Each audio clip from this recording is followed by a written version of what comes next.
अपने बिस्तर पर आराम से अपने हाथ और पैरों को फैलाकर सोया हुआ राज नींद में बड़बड़ाता हुआ खुद से कुछ कहता है। देख माँ, तेरे लिए क्या लाया तेरा बेटा।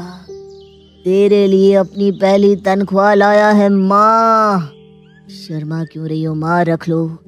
ये तुम्हारे ही विश्वास का तो फल है। ये सब तेरा ही तो है माँ। माँ। राज अपने आप में ये बातें कह रहा होता है कि तभी एक उड़ता हुआ चप्पल उसके मुंह पर आकर बजता है, जिससे उसकी नींद टूट जाती है। वो उठकर चारों ओर देखता है।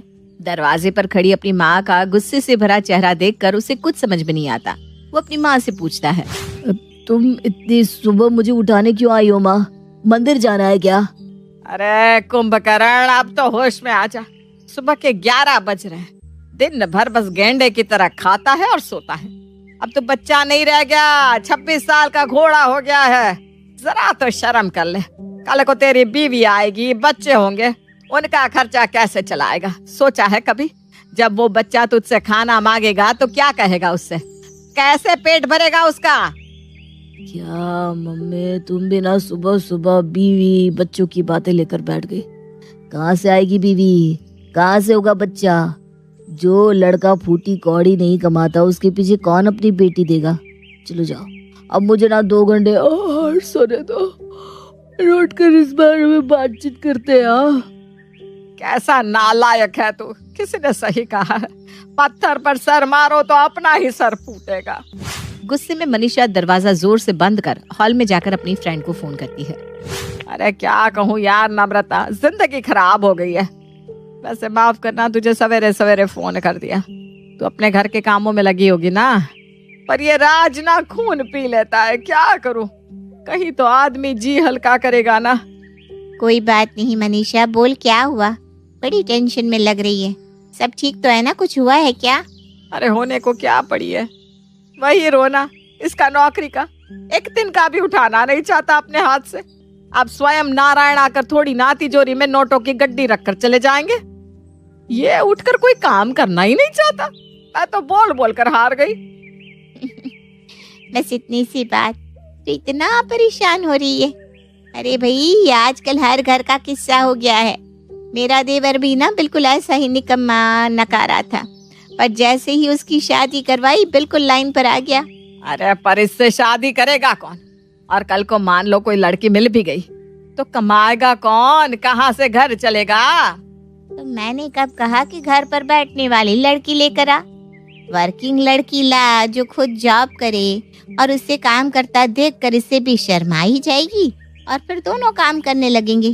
फिर क्या घर संभलना, खुद ही संभल जाएगा। अरे वाह, क्या बात कही है तूने नम्रता। ये तो मैंने सोचा ही नहीं था। तो इंतजार किसका? कर दे शादी, सुधर जाएगा। मनीषा को अपनी सहेली का आइडिया बड़ा अच्छा लगता है। वो इस बारे में अपने बेटे से बात करती है। काम तो तू करता नहीं, कम से कम तेरी जान पहचान की कोई लड़की तो होगी ना जिसकी नौकरी लग गई हो। कोई पसंद है तो बात आगे बढ़ा। क्या मम्मी, मुझे कौन पसंद होगी? कोई भी नहीं है।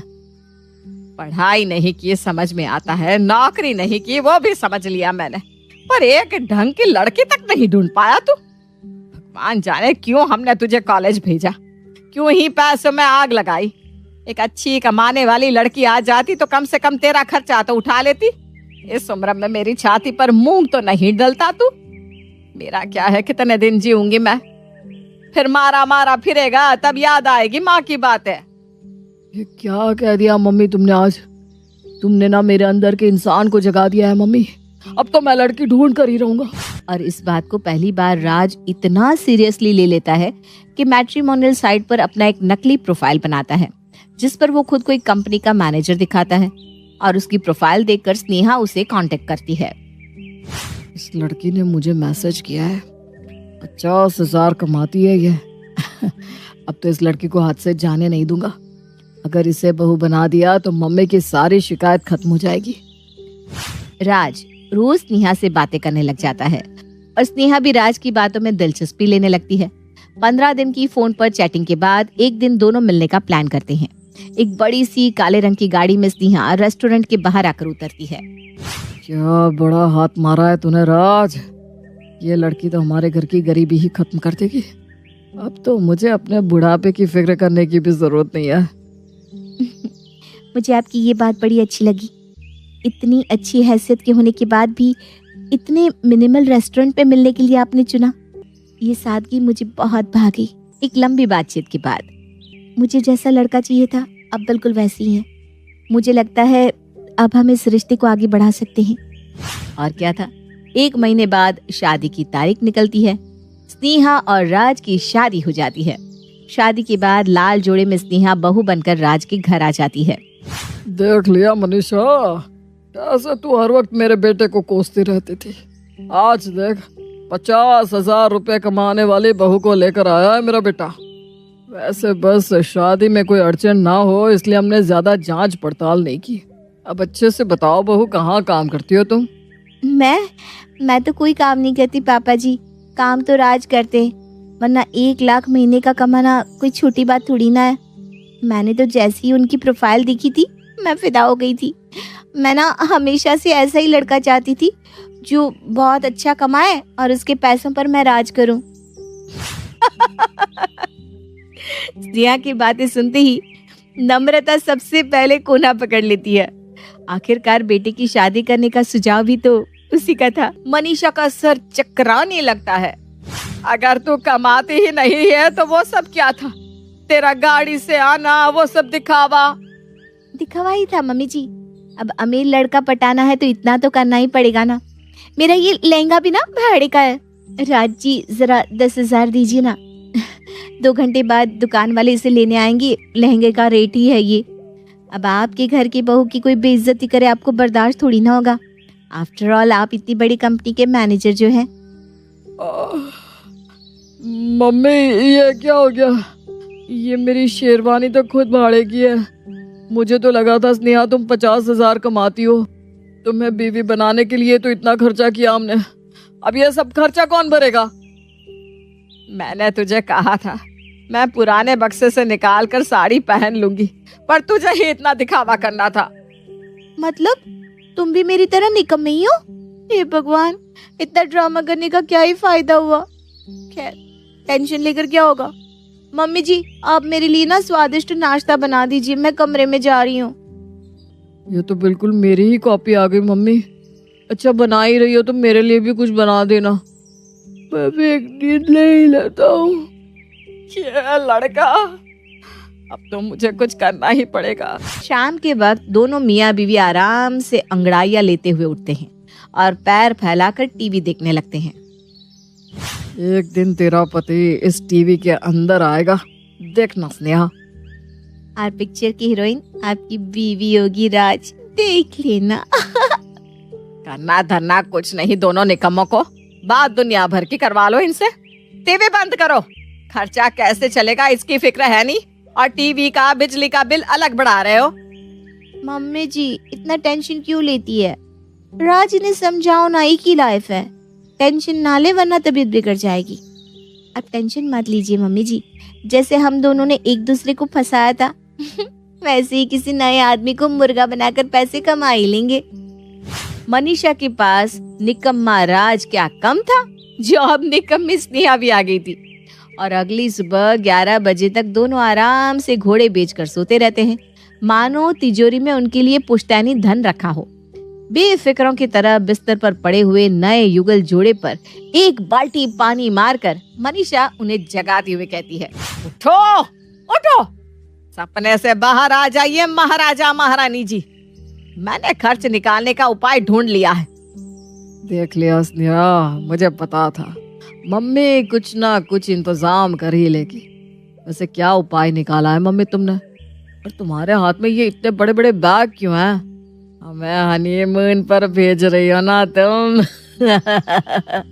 पर तुम्हारे पास इतने पैसे कहाँ से आए मम्मी? छिपा कर रखे थे क्या? मैंने इस घर को किराए पर लगा दिया है। अपना अपना सामान पैक करो, हम कहीं और जाकर रहेंगे। और अपना अपना सामान बांधकर स्नेहा, राज, प्रेम और मनीषा घर से निकलने को तैयार हो जाते हैं। तभी राज कहता है, बेघर क्यों कर रही हो? कमा लूंगा ना मम्मी। खुशी बहुत सुंदर और संस्कारी लड़की थी। खुशी की माँ और उसके भैया भाभी उसके लिए एक ऐसा घर देख रहे थे जहां उसकी बेटी खुश रहे। बड़ी ही मुश्किलों से आखिरकार खुशी के लिए राहुल नाम के एक लड़के का अच्छी घर का रिश्ता आता है। रेशमा, लड़का तो बहुत सुंदर है, पर घर बार कैसा है? अरे घर परिवार की क्यों फिक्र करती हो? लड़का घर का इकलौता बेटा है। तुम्हारी बेटी राज करेगी राज। अरे भगवान की कृपा से लड़के वालों के पास धन दौलत की भी कमी नहीं है। मैं तो कहती हूँ तुम कल परसों में ही जाकर लड़के का घर परिवार देख कर आओ, और पसंद आ जाए तो चट मंगनी पट ब्याह करवा देना। खुशी की माँ अपनी बहन रेशमा पर बहुत विश्वास करती थी। उसके कहने पर वो अगले ही दिन अपने बेटे बहू के साथ लड़की का घर देखने जाती है। लड़का सच में काफी अमीर था। उसका बड़ा और सुंदर सा घर देखकर खुशी की माँ इस रिश्ते के लिए हाँ कर देती है और बिना कोई देरी करे चट मंगनी पट ब्याह करवा देती है। माँ, जब से खुशी इस घर से गई है तब से अपना घर कितना सूना सूना हो गया है। भगवान करे बस मेरी बहन जहाँ भी रहे खुश रहे। अरे कैसी बात कर रहा है बेटा? हमने अपनी खुशी की शादी बहुत अच्छे घर में की है। लड़की का घर देखा है ना तूने? महलों जैसा घर है। हमारी बेटी तो उस घर में राज करेगी, राज। माँ जी, आपने तो बस लड़की का घर देखा और शादी करवा दी। आपको नहीं लगता कि आपको लड़के को देखना चाहिए? उसके बारे में थोड़ी जांच पड़ताल करनी चाहिए थी। अब तो शादी हो गई, अब कर भी क्या सकते हैं। बस ननद जी अपने ससुराल में खुश रहे। शादी के बाद खुशी की माँ ये सोचकर खुश थी कि उसकी बेटी ससुराल में खुश होगी। पर शादी को 1 महीना भी नहीं बीतता कि खुशी को राहुल का राज पता चल जाता है।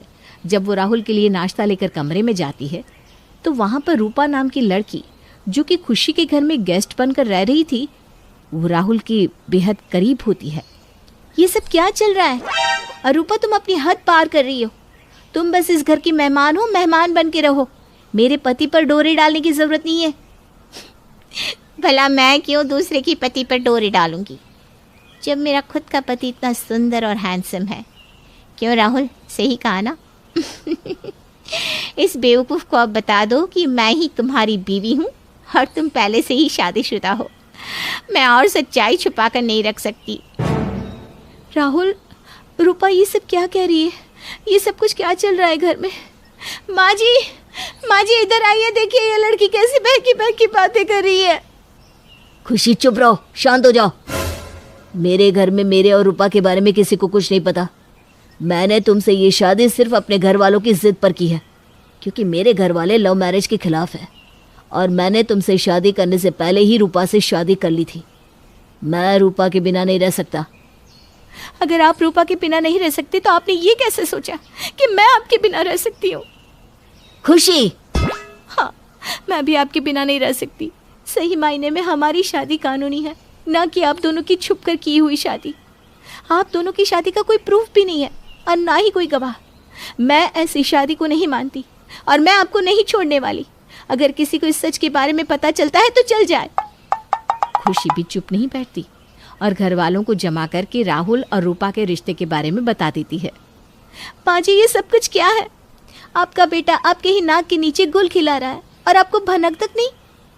या फिर आप मासूम होने का ढोंग कर रही थी? जब आपका बेटा पहले से ही शादीशुदा था तो आपने मेरी जिंदगी क्यों बर्बाद की? अब आप ही बताइए, इस घर की बहू कौन है, मैं हूँ या ये लड़की? बहू, तो ये सब क्या बोल रही है? ये लड़की तो राहुल की दोस्त है, अभी कुछ दिन पहले ही यहाँ रहने आई है। ये राहुल की दोस्त नहीं है, उनकी बीवी है। आपका बेटा पहले से ही शादीशुदा है। अब आप ही बताओ मैं क्या करूं? इतना बोलकर खुशी रोने लगती है। उसे कुछ समझ में नहीं आता कि वो क्या करे।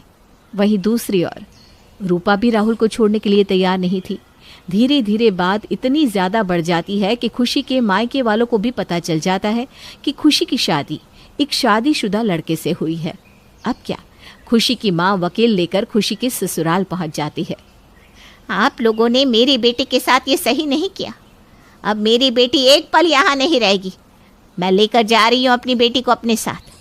अब हम मिलेंगे कोर्ट में। मैं आप लोगों के ऊपर धोखाधड़ी का केस करूँगी और अपनी बेटी का तो डिवोर्स करा कर रहूँगी। अरे बहन जी, आप ऐसा क्यों बोलती हो? आखिर इसमें मुझ अभागन की क्या गलती? इस नालायक ने तो मुझे कभी बताया ही नहीं कि ये शादीशुदा है। अगर मुझे पता होता तो मैं आपकी बेटी की ज़िंदगी कभी बर्बाद नहीं करती। मैंने तो हमेशा से खुशी को ही अपनी बहू माना है। अरे बोल ना, कल मुंह है, तूने ऐसा क्यों किया? क्यों शादीशुदा होने के बाद भी दूसरी शादी की? अरे क्यों बेचारी की जिंदगी तूने बर्बाद की? अगर तुझे इस कलमुही के साथ ही रहना था तो दूसरी शादी की ही क्यों? माँ, मैंने तुम्हें बताया था, पर तुमने रूपा को देखा भी नहीं और मेरे प्यार को ठुकरा दिया। मैं क्या करता?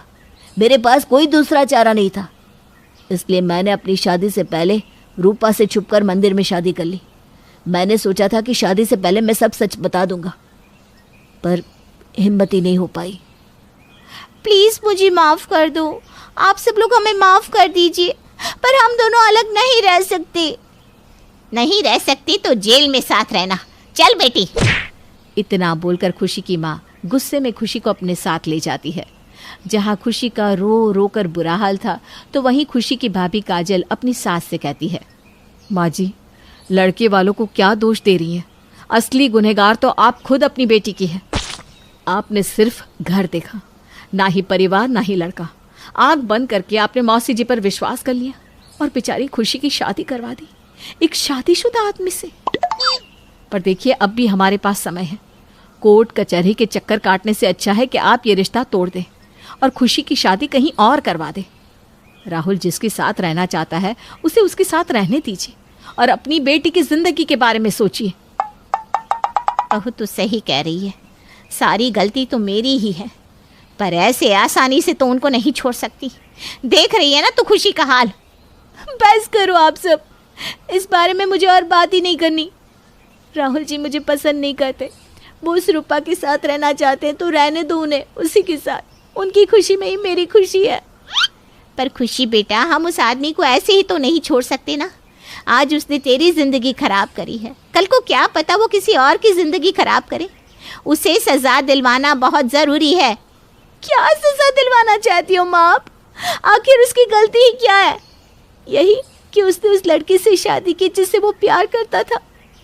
वो मुझसे प्यार नहीं करता, भले ही हमारी शादी को कानून मानता है, पर जिस इंसान के साथ मैं रहना चाहती हूँ वो तो मुझे अपनी बीवी नहीं मानता ना। आप लोग मुझे मेरे हाल पर क्यों नहीं छोड़ देते? माँ छोड़ दो ना, क्यों बात को बढ़ा रही हो? अगर खुशी नहीं चाहती कि बात आगे बढ़े तो चुप हो जाओ। ऐसे ही आप एक गलती कर चुकी हो। खुशी, तू भी शांत हो जा। माँ और हम सब वही करेंगे जो तू चाहती है। हम कोई केस नहीं करेंगे, बस चुपचाप तेरा और राहुल का डिवोर्स करवा देंगे ताकि तू अपनी ज़िंदगी नए सिरे से शुरू कर सके।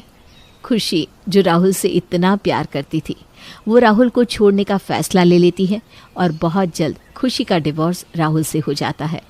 पर डिवोर्स होने के बाद भी खुशी राहुल को भूल नहीं पाती और उसकी यादों के सहारे के साथ जीती है जो कुछ पल उसने उसके साथ बिताए थे। पवन अपनी पत्नी सुनीता के साथ चंपारण में रहता था।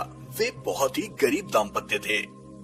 एक दिन सुनीता पवन से कहती है, ए जी, हमारे बच्चे होंगे तो वे लोग कैसे रहेंगे? हम लोगों के पास तो कुछ भी नहीं है। इतनी गरीबी से मेरा मन घुट सा गया है। संसार चलाना अब मेरे लिए बहुत भारी हो गया है। आप ही कुछ कीजिए, अब नहीं जी सकती हूँ मैं ऐसे। क्या करूँ मैं? तुम ही बताओ। मैं जो भी काम करता हूँ उसमें नुकसान के सिवा और कुछ नहीं हाथ लगता। कभी कभी सोचता हूँ कि इस गरीबी से जीने से अच्छा है कि मैं मर ही जाऊँ, लेकिन तुम्हारी शक्ल देखकर रुक जाता हूँ। लेकिन तुम चिंता मत करो, मैं कुछ ना कुछ जरूर कर लूंगा। कल ही मैं शहर जाता हूँ नौकरी की तलाश में। अगले दिन पवन नौकरी की तलाश में शहर निकल जाता है और एक कंपनी में इंटरव्यू के लिए जाता है। वो दिन उसकी जिंदगी का सबसे अच्छा दिन था और उसे नौकरी मिल जाती है। Mister Pawan, you got the job. Thank you so much sir, मुझे इस जॉब की बहुत जरूरत थी। तुम कल से ऑफिस ज्वाइन कर सकते हो, but don't be late, be on time. Pawan खुशी से झूम उठता है और ये खबर सुनीता को देता है। सुनीता बहुत खुश हो जाती है और पवन से कहती है, अब हमारी सारी मुसीबतें खत्म हो जाएंगी। हाँ सुनीता, लेकिन मुझे अब शहर में ही रहना होगा। मैं हर महीने तुमसे आकर मिला करूंगा। सुनीता पवन की बात मान लेती है और उसे अगले दिन शहर के लिए रवाना कर देती है। ऑफिस में पवन बहुत मन लगाकर काम करता है और एक दिन उसके काम से खुश होकर उस कंपनी की मालकिन सौम्या उसे अपने केबिन में बुलाती है। I am very happy from your performance Pawan, keep going. Thank you madam. Saumya से मिलके पवन बहुत खुश हो जाता है और सौम्या की तरफ अट्रैक्ट हो जाता है। दिन रात उसके दिल में सौम्या का रुतबा घूमने लगता है और उसके मन में खोट आ जाता है। अपने मन ही मन वो सोचता है, क्यों ना मैडम को ही पटा लिया जाए तो मेरी और सुनीता की जिंदगी भर की टेंशन खत्म हो जाएगी और वो भी रानी की तरह रहेगी। इस नौकरी में तो मुझे इतना काम करना पड़ता है। सौम्या से शादी करके बस सौम्या ही नहीं, उसकी सारी प्रॉपर्टी भी मेरी हो जाएगी और मैं राज करूंगा। पवन सौम्या के आगे पीछे घूमना शुरू कर देता है ताकि वो उसकी नजर में आ जाए। इधर सौम्या भी पवन से इम्प्रेस होने लगती है और मन ही मन पवन को पसंद करने लगती है। मैडम, आज आप बहुत सुंदर लग रही हैं। आपकी नशीली आंखें, गुलाबी गाल और रसीले होठ मेरे मन का चैन चुरा लेते हैं। आपकी खूबसूरती से मेरी नजर नहीं हटती। मन करता है कि बस आपको ही देखता रहूं। I am in love with you madam, लेकिन मुझ जैसे गरीब इंसान से आप शादी नहीं करेंगी, ये मैं जानता हूँ, लेकिन इस दिल का मैं क्या करूँ? पवन, आई लव यू टू। मैं भी तुम्हें पसंद करने लगी हूँ। क्या हम लोग शादी के बंधन में बंध सकते हैं? मेरी सारी प्रॉपर्टी तुम्हारी होगी, तो फिर तुम खुद को कैसे गरीब कहते हो? पवन का दाव काम कर जाता है और सौम्या उसकी मुट्ठी में आ जाती है। अगले दिन वे लोग कोर्ट मैरिज कर लेते हैं। उसी रात कंपनी के लोगों को एक रिसेप्शन पार्टी भी थ्रो करते हैं। वाह पवन, तुम्हारी तो निकल पड़ी। कल तक जिस कंपनी में तुम एम्प्लॉय थे, आज उस कंपनी के बॉस बन गए हो। तुम्हारी किस्मत तो रातों रात चमक गई है। हमारी ऐसी किस्मत कहाँ। मैडम से शादी करके कैसा लग रहा है, हमें भी बताओ। कैसी कैसी बातें कर रहे हो तुम लोग। मैं मैडम से प्यार करता हूँ और वो भी मुझसे प्यार करती है। ये क्या, तुमने तो बात ही बदल दी। अब हम तुम्हें अपना दोस्त समझे या बॉस? यार थोड़ा हमारा भी ख्याल रखना। बिल्कुल करूंगा यार, ये भी कोई कहने वाली बात है क्या? सौम्या पवन के साथ खुशी खुशी अपनी जिंदगी बिताने लगती है। यहाँ पवन सौम्या की पूरी प्रॉपर्टी अपने कब्जे में लेने की तैयारी करने लगता है। लंबे वक्त से पवन सुनीता से भी मिलने नहीं जा पाता है और वहाँ सुनीता को भी पवन की चिंता होने लगती है और शक होने लगता है कि उसका पवन कहीं उसे भूल तो नहीं गया है। पवन सोचता है कि अब उसे सुनीता से मिलने जाना चाहिए और उसे सब कुछ बता देना चाहिए। वो सुनीता से मिलने गांव जाता है। तुम्हें मेरी याद ही नहीं आती, तभी ना तुम इतने दिनों बाद आए हो। तुम्हारे बिना एक एक पल महीनों की तरह काटे हैं मैंने। इस बार मुझे भी अपने साथ ले चलना। मुझे भी तुम्हारी याद आती थी सुनीता, लेकिन क्या कर सकता हूँ। मैं तुम्हारी खुशी के लिए सब कुछ कर रहा हूँ। जल्दी जल्दी में हम लोग करोड़पति बन जाएंगे। मेरे हाथ एक लॉटरी का टिकट लगा है जो जल्दी हमारी किस्मत पलट देगा। सुनीता को पवन सोने का हार पहनाता है और कुछ जमीनों के पेपर भी उसे देता है। अपनी सुनीता को नहीं बताओगे? अचानक ऐसा कौन सा हुक्म का इक्का तुम्हारे हाथ लग गया है? पवन सौम्या के बारे में सुनीता को सब कुछ बता देता है और ये भी बता देता है कि उसने सौम्या से शादी कर ली है। वाह, क्या बात है। आखिर कुछ तो असर हुआ मेरा तुम पर। तुमने तो बहुत लंबा हाथ मारा है। मैं तो छोटी मोटी चोरियां ही किया करती थी, तुमने तो बैंक ही लूट लिया। लेकिन याद रखना, ये अंग्रेजी मैडम कोई तुम्हारी पत्नी नहीं है। पत्नी तो मैं ही रहूंगी तुम्हारी। हाँ सुनीता, ये सब मैंने तुम्हारे लिए तो किया है। सौम्या के साथ तो मेरा कोई रिश्ता नहीं है। वो नाम की है पत्नी मेरी। तुम में तो जान बसती है मेरी। ठीक है, अब मुझे जाना होगा। मौका मिलते ही फिर आऊंगा। पवन सौम्या के पास वापस चला जाता है। सौम्या पवन के साथ रोमांस करना चाहती है, लेकिन पवन बात को बदल देता है। आजकल तुम बदल से गए हो पवन। पहले तुम मुझे कितना वक्त दिया करते थे और आज मेरे लिए तुम्हारे पास 2 मिनट भी नहीं होते। अब क्या मैं तुम्हें खूबसूरत नहीं लगती? ऐसी कोई बात नहीं है सौम्या, तुम गलत समझ रही हो। बस काम में थोड़ा बिजी हो गया हूँ। पहले से ज्यादा काम भी तो करना पड़ता है। ये सब मैं तुम्हारे लिए तो करता हूँ ताकि तुम फ्री रह सको। इधर सुनीता पवन के ऑफिस के बगल में रहने के लिए आ जाती है। अब रोज पवन सुनीता से मिलने लगता है। लंच और डिनर भी साथ में ही वो लोग करने लगते हैं। सौम्या धीरे धीरे अकेली होती जा रही थी। उसकी जिंदगी में अब आंसू ही रह जाते हैं और एक दिन सौम्या पवन को रंगे हाथों पकड़ लेती है। ये सब क्या है? मेरे पीठ पीछे तुम इतना बड़ा गुल खिला रहे थे और मुझे कानों कान खबर तक नहीं हुई। ये कौन है पवन? और मुझे तुमने इतने दिन अंधेरे में क्यों रखा? अब समझ में आया कि तुम्हारे पास मेरे लिए वक्त क्यों नहीं रहता था। जस्ट चिल सौम्या, ऐसी भी कोई बहुत बड़ी बात नहीं हो गई है जिसका तुम इतना तमाशा बना रही हो। शहर में तो ये सब आम बात है। तुम तो मॉडर्न लड़की हो ना। सुनीता मेरी पहली पत्नी है और तुमसे मैंने पैसों के लिए शादी की थी। कोई प्यार व्यार नहीं करता मैं तुमसे। यू इडियट, खुद को क्या समझते हो तुम? गरीब भिखमंगे। आज ये पोजीशन और रुतबा जो तुम्हें मिल रहा है ना, वो सब मेरी बदौलत है। धीरे धीरे मेरी कंपनी को तुम खोखला कर रहे थे और अब मैं तुम्हें निकाल कर फेंक दूंगी अपनी जिंदगी से। अभी तक तुमने मेरा प्यार देखा था, अब मेरी नफरत देखोगे। अब कुछ नहीं कर सकती हो सौम्या, आंसू के अलावा कुछ नहीं मिलेगा तुम्हें। अब मैंने पहले ही सब कुछ अपने नाम कर लिया है। तुम्हारी ये कंपनी, तुम्हारा ये घर, सब कुछ अब मेरा है। पवन सौम्या को अपनी जिंदगी से निकाल देता है और सुनीता के साथ अपनी जिंदगी मजे में बिताने लगता है। इधर बेचारी सौम्या की जिंदगी तबाह हो जाती है।